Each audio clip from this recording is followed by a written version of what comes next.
Buenos días. Muy buenos días, Presidenta. El día de hoy me acompaña la Secretaría de Hacienda.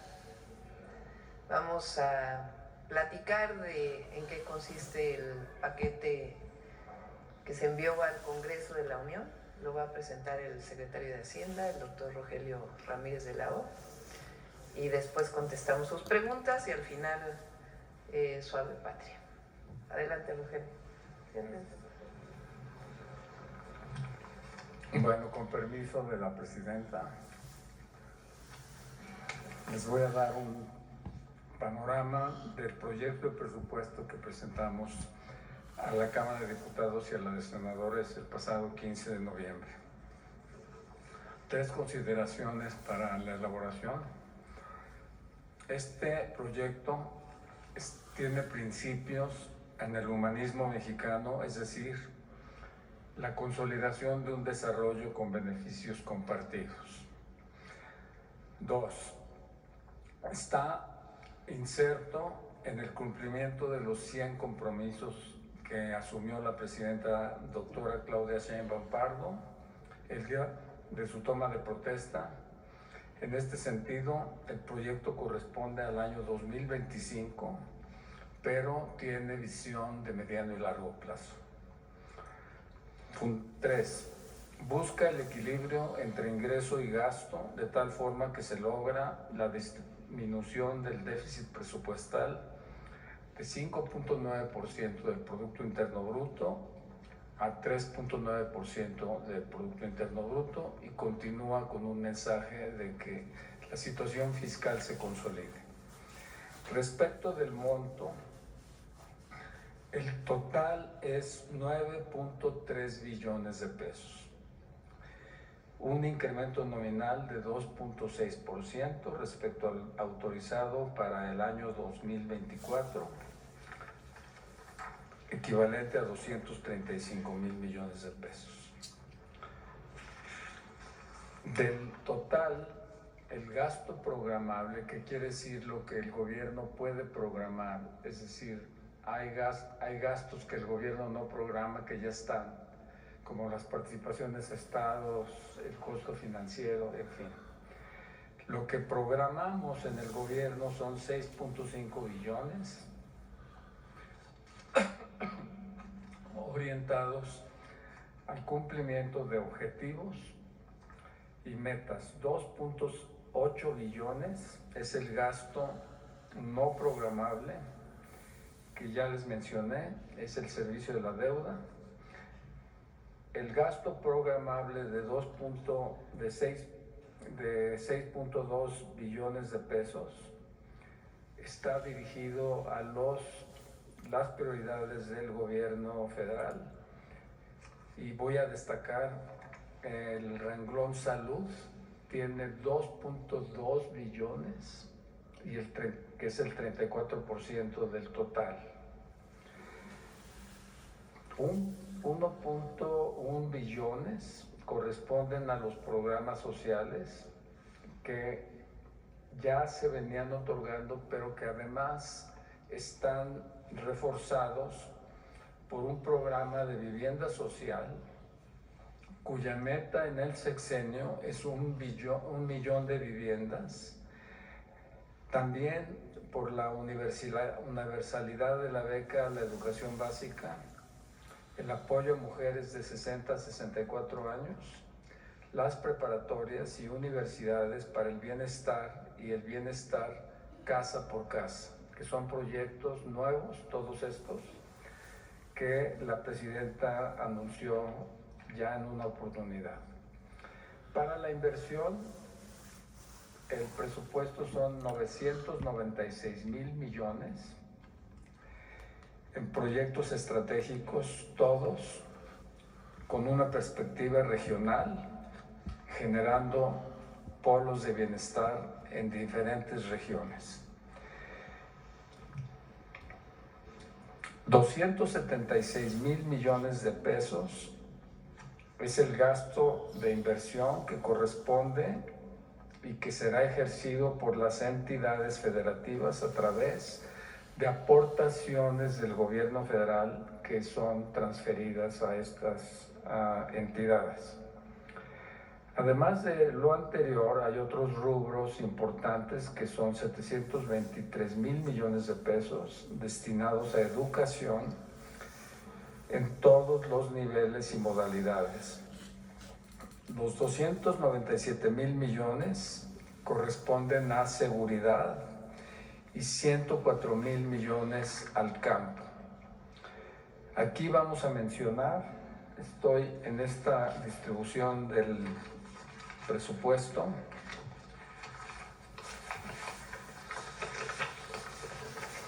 Ustedes pueden ver aquí la descripción que acabo de hacer: salud, programas sociales, proyectos de inversión, educación, seguridad, apoyo al campo.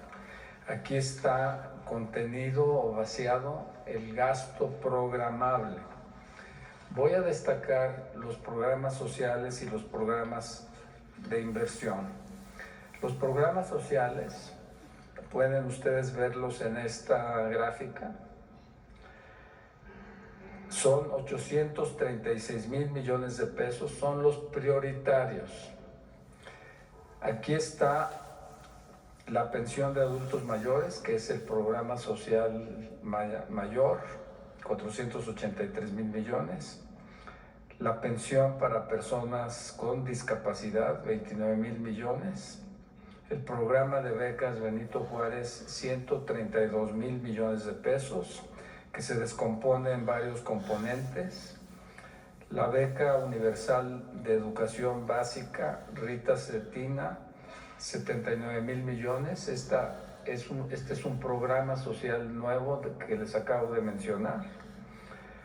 Jóvenes escribiendo el futuro, otro programa social nuevo, 12,000 millones.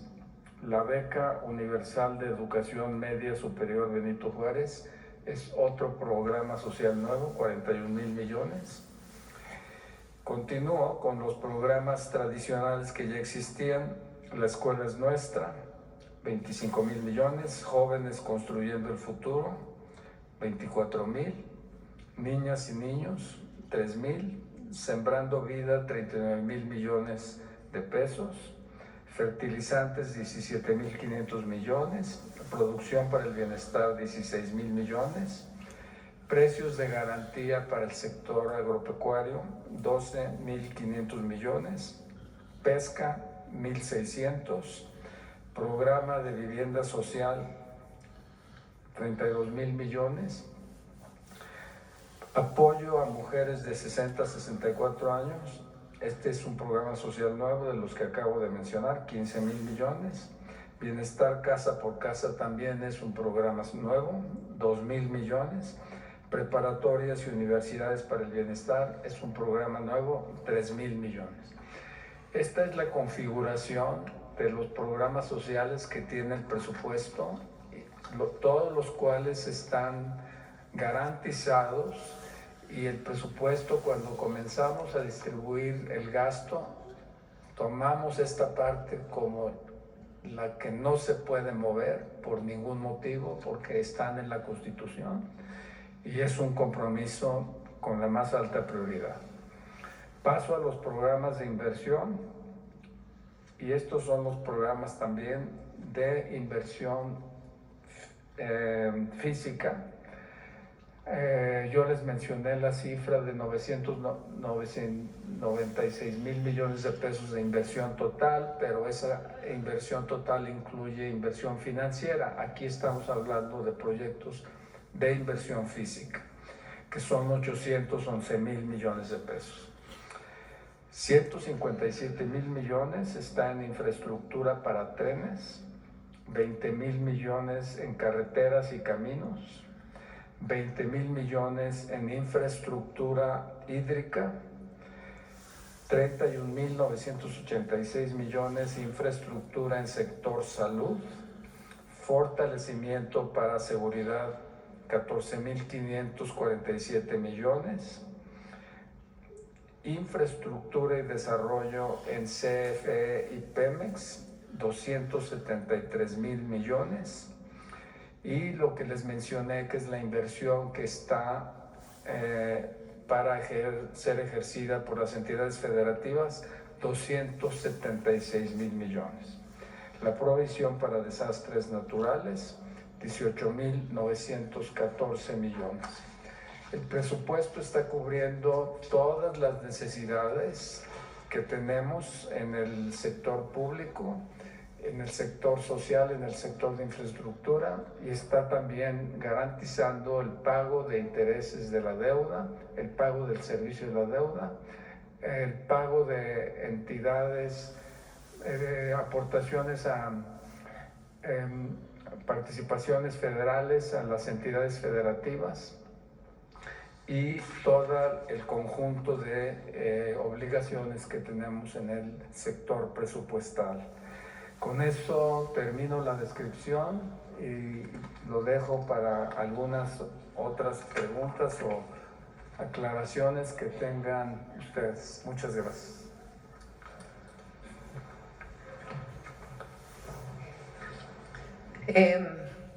A ver, vamos a las preguntas sobre el tema aquí adelante.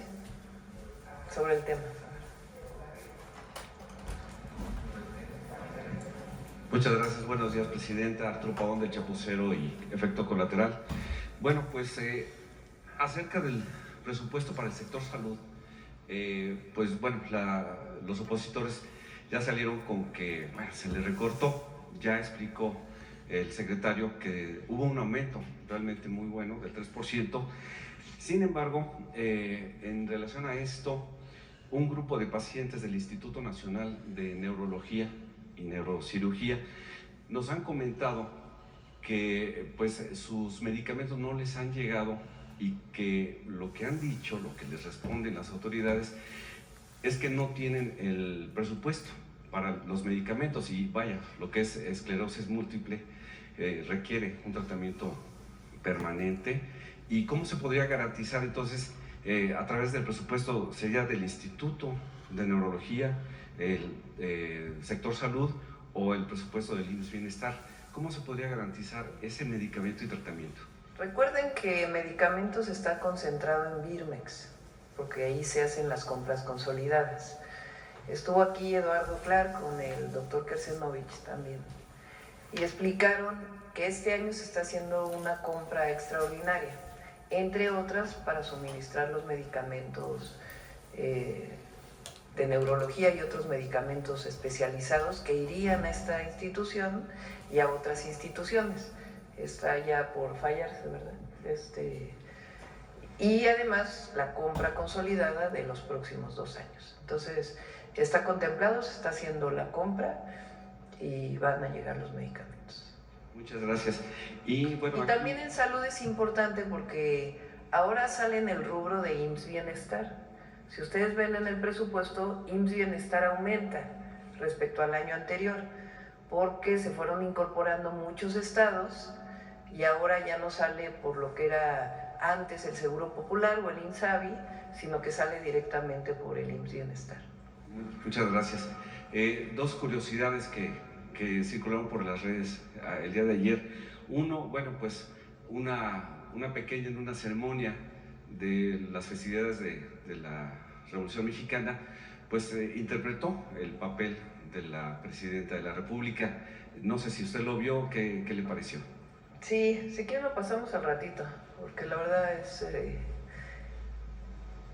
es como las niñas incorporan a su discurso el discurso o la nueva visión de la importancia de las mujeres en la vida pública. Entonces lo pasamos al ratito, si quieren. Muy bien. La otra curiosidad es que pues en 2022 Gabriel Cuadri repudiaba la iniciativa del presidente. También ahorita lo pasamos. De dedicarle... Si quieren terminamos esto del presupuesto y ahorita pasamos los dos que buenísimos. Y ya por último, al parecer Claudia X González y Artículo 19 y sus asociaciones civiles están tratando de que el INAI les dé parte de los datos confidenciales que tiene el INAI, de los datos, están tratando de coquetearles con ellos. ¿Qué opinión tendría? No pueden. Está prohibido por ley. O sea, solamente pueden lo que se solicita por información pública. Lo demás Muchas no gracias. Gracias. Presupuesto, a ver aquí adelante.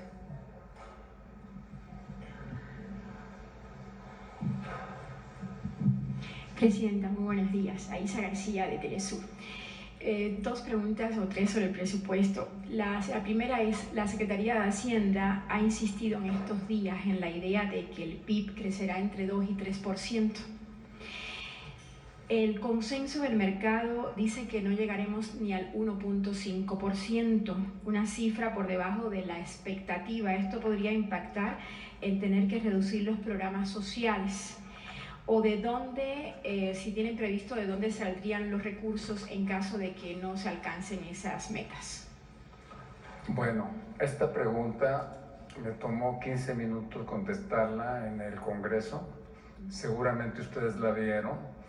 Les puedo decir que cuando tomamos el consenso, lo que estamos tomando es una lectura que hace alguien hoy en algún banco, hoy. Y el mes que entra la cambia, y el siguiente mes la cambia, y el siguiente mes la cambia. Nosotros no podemos hacer eso. Nosotros tenemos que partir de lo que es hasta esta fecha razonable. Y lo que es razonable es que la economía sigue manteniendo un crecimiento de enero a agosto, a julio. La inversión está creciendo 8%. Y el consumo está creciendo 3.3%. No vemos en estos componentes, vimos un bache en un par de meses en donde tuvo que ver con la sequía y otros eventos que en parte se están revirtiendo, y hoy la lectura que tenemos de los mercados es que está en general normalizándose la situación de suministro. Por supuesto que hay muchos imponderables, pero lo que nosotros hacemos con la proyección de presupuesto es tomar lo más razonable. Nada más podemos tener un pronóstico, y ese pronóstico es lo razonable, lo que nos decide nuestra estimación. Nosotros tomamos en cuenta los gastos de combustibles, los gastos de tarjeta de crédito, los estamos monitoreando todo el tiempo.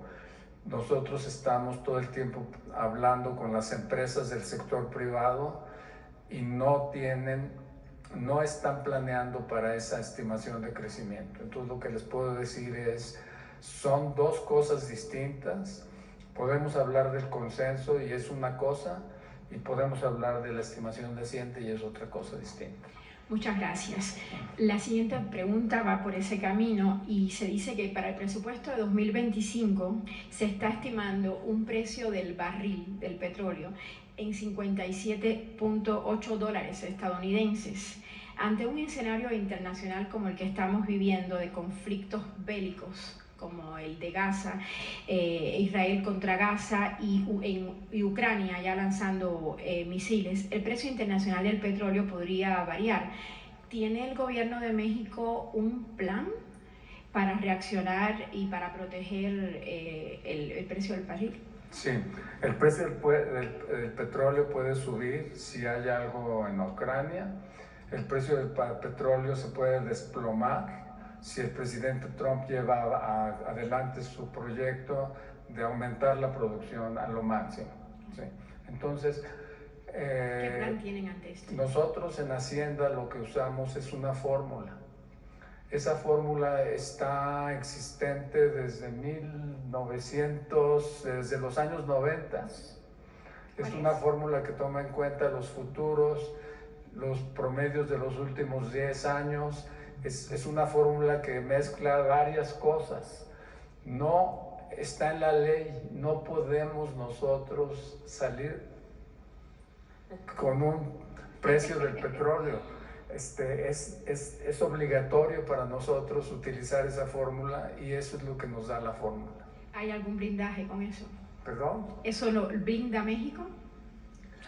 Bueno, México está blindado por muchos lados. Nada más lo que le quiero decir es, el presupuesto es una cosa y el blindaje es otra cosa distinta. Los riesgos de cola, como se llaman, o sea, los extremos de la curva de probabilidades son riesgos como los que acaba usted de mencionar, pero nosotros no podemos usar eso para el presupuesto. Bueno, ¿qué tan cierto es, otra pregunta sobre el presupuesto, que se va a reducir en un 40% el presupuesto de la cultura? ¿Es cierto eso, lo que se anda diciendo? Sí. Hay una parte que estaba destinada a Chapultepec, si se acuerdan que estaba en cultura. Chapultepec ya terminó. ¿Qué estamos planteando? Y esto es relevante. Vamos a destinar recursos para las escuelas del INVAL. Es algo que hemos estado trabajando con la Secretaría de Cultura, va a venir a trabajarlo. El conservatorio y otros estudiantes lo estuvieron demandando y en efecto hay muchos rezagos en las escuelas, tanto en infraestructura como en operación. Entonces vamos a cubrir esa parte. Para esa parte y otras le estamos haciendo un planteamiento al Congreso. ¿Cuál es este planteamiento? Una reducción del presupuesto de los organismos autónomos. Para que ese presupuesto se destine a cultura, a educación, incluso una parte queremos elevar los salarios del ejército, que en particular los salarios del ejército de los soldados quedaron rezagados frente a la Guardia Nacional, y con ello estaríamos, además de lo que ya viene en cultura, apoyando todavía más a la cultura, y una parte muy importante se la vamos a dar a educación. Estamos platicando con el Congreso porque, como ustedes saben, si el INE pide 39,000 millones de pesos, la Secretaría de Hacienda tiene que poner los 39,000, no puede bajar. Pero el Congreso sí tiene esa atribución. Y ya el propio INE aceptó que incluso puede reducir el presupuesto frente a la elección del próximo año. Entonces ahí viene un ahorro que se puede distribuir entre estas áreas importantes y, por supuesto, para nosotros la cultura es una prioridad. Presidenta, ¿me permite una pregunta sobre lo que dijo? Y el INA también, de ahí tendría, INA y INVAL sobre todo. Una pregunta sobre lo que dijo el primer ministro de Canadá ayer en entrevista, de que desea continuar, por supuesto, el TEMEC con México, pero que todo dependerá de las decisiones que tome México hacia adelante. La pregunta es, ¿qué mensaje mandaría usted a Trudeau? ¿Y cuál es la instrucción para el canciller y para el secretario de Economía, Marcelo Ebrard, en este sentido? Si se tiene prevista alguna reunión con los canadienses, porque está diciendo Trudeau que todo dependerá de las decisiones y elecciones que haga el gobierno de México hacia adelante. Sí, nuestra decisión se conoce y nuestra intención. Y además es muy relevante y eso vamos a empezar a trabajarlo. Bueno, ya lo tenemos listo, pero a difundirlo. El tratado es muy bueno para los tres países, para los tres. Es muy bueno para Canadá, es muy bueno para Estados Unidos y es muy bueno para México. Lo dije desde que entré al gobierno. En Norteamérica este tratado hace que nos complementemos, que nuestras economías crezcan, tengan desarrollo y bienestar, que finalmente es el objetivo que nosotros estamos planteando. Lo platiqué en su momento con el primer ministro de Canadá. Hay que ver en particular a qué se refería con la decisión de México, pero él sabe que nuestra intención pues, es que siga el tratado, y lo importante es que en Estados Unidos, en Canadá y en México tengamos todos la misma información de las ventajas que tiene el tratado, por ejemplo, para Estados Unidos. Porque no solo se beneficia México, o no solo Canadá, sino Estados Unidos se beneficia mucho del tratado.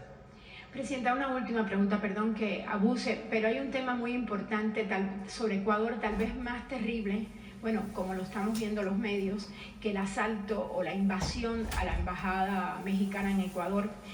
Y lo voy a leer porque está un poquito complicado. Hay una duda sobre la posible participación del gobierno de Ecuador en esta situación en la que una persona con medidas de protección en México un exfuncionario del gobierno del presidente de Ecuador, el presidente Rafael Correa, haya sido detenido y se temió incluso por su posible expulsión de México. Me refiero al caso de Walter Hipólito Solís Velareso. Su gobierno ha dicho hace 2 días en un comunicado muy claro que él mantiene su libertad y tiene derecho a permanecer como residente en México. Lo que se ha insinuado en los medios y bastante fuerte en las últimas horas es que el actual gobierno de Ecuador se había coordinado con sectores corruptos de oficinas mexicanas, o sea, no gobierno, y había logrado, o no sé si gobierno, y había logrado que este señor ecuatoriano, exfuncionario de la administración de Rafael Correa, hubiera estado a punto de ser retornado a Ecuador, violando todos los procesos que le han dado protección en México. ¿Existe algún indicio de que estos confusos hechos habría participado el actual gobierno de Ecuador, o por ahora es solo conjetura de los medios de prensa, porque se dice que es peor este hecho que el asalto a la embajada? Muchas gracias. Afortunadamente hay mucha coordinación entre las instituciones en México.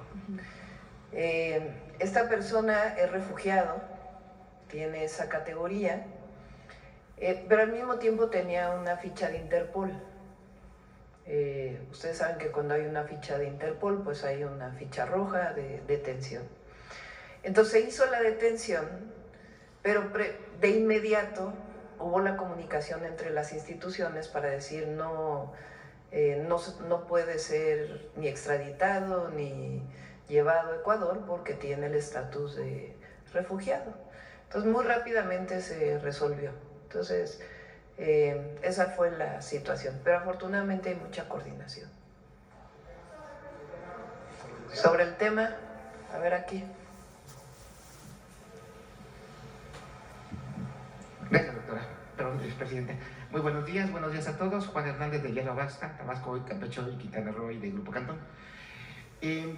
Esta pregunta para el secretario de Hacienda es enfocada precisamente al diseño del presupuesto. A usted le toca vivir 2 etapas, que es el finalizar un gobierno, que es el caso del expresidente Andrés Manuel López Obrador, e iniciar que es con la presidenta Claudia Sheinbaum. La pregunta va enfocada en el sentido que ayer mencionaba la presidenta, que se empiezan a finalizar proyectos y se inician otros. Entonces, de alguna manera creo que no se está quedando claro lo que es diseñar precisamente un presupuesto para un gobierno entrante, y sí, el pueblo de México sí requeriría esta explicación de usted de cómo es que se hace este presupuesto de inicio de un gobierno. En algunos casos se les van a dar continuidad a obras prioritarias, pero en otros es precisamente echar a andar programas nuevos, o incluso subsanar cosas que quedaron ahí pendientes, por ejemplo, en materia de salud. En materia de salud estábamos hablando de hospitales que el presidente, en algunos se estaban comprando, se estaban adquiriendo, estaban en proceso de negociación. Entonces, todo eso, ¿cómo lo han ido ustedes subsanando precisamente para crear este nuevo presupuesto en donde se especula o se utiliza de manera muy mañosa el decir hay recortes, o están quitando dinero, o están haciendo esto? Le pediría ese gran favor. Bueno, es que en el último año del último gobierno, del anterior gobierno, del presidente López Obrador, había muchas obras muy grandes que estaban en proceso de conclusión, y esa conclusión implicaba un desembolso muy alto de sus presupuestos. En realidad, una vez que se concluyen estos presupuestos, ya no tienen una razón de existir como presupuesto. Es como si yo un año compro un automóvil, tomo deuda para el automóvil, tengo 100 de ingresos y luego 100 de gastos, y luego tengo otro gasto por 100,000 porque compro un automóvil, lo tomo a crédito, pero ya el año que entra ya no necesito ese automóvil. Sí. Entonces ya el año que entra tengo los 100,000 de gasto más lo que aumente normalmente en tendencia, pero no necesariamente el 200,000, ¿verdad? Entonces muchos proyectos que se terminan en el año 24 todavía tienen alguna cosa operativa, pero ya es mucho menor. Al mismo tiempo, el nuevo gobierno tiene sus propios proyectos, todos pertenecen a la misma visión de desarrollo regional. No hay una diferencia en el enfoque de que hay que priorizar el desarrollo regional, el desarrollo social, los polos de bienestar, y al mismo tiempo hay oportunidades nuevas que van surgiendo. Entonces, el nuevo gobierno tiene proyectos que están, ya les mencioné, son 157,000 millones para vías férreas. Esas vías férreas no es el único presupuesto del año que van a recibir ese presupuesto. Son proyectos que van a tener un desempeño a lo largo de varios años, y que ya en ese momento que adquieran el pico de su requerimiento financiero, estarán presentes en el presupuesto en esa cantidad. El presupuesto lo comenzamos a trabajar precisamente a mediados de año, y estuvimos incluyendo con toda puntualidad los proyectos del anterior gobierno. Poco a poco fuimos incorporando los proyectos del nuevo gobierno. El nuevo gobierno vino con su nuevo equipo, que es un equipo en el que está la actual subsecretaria de Egresos, Berta Gómez. El anterior gobierno tenía otro equipo, se fueron complementando los dos equipos en la hechura del presupuesto, y finalmente eso es lo que tenemos. Esa es la descripción. No hay una reducción en el monto total de inversión. Les acabo de leer la cifra, es una cifra histórica, 996,000 millones de inversión. Entonces, lo que encontramos es que sí hay una discontinuidad entre un proyecto que ya terminó y entonces ya no aparece en el año siguiente, pero la cifra nominal del gasto está muy parecida a la del año pasado. En el gasto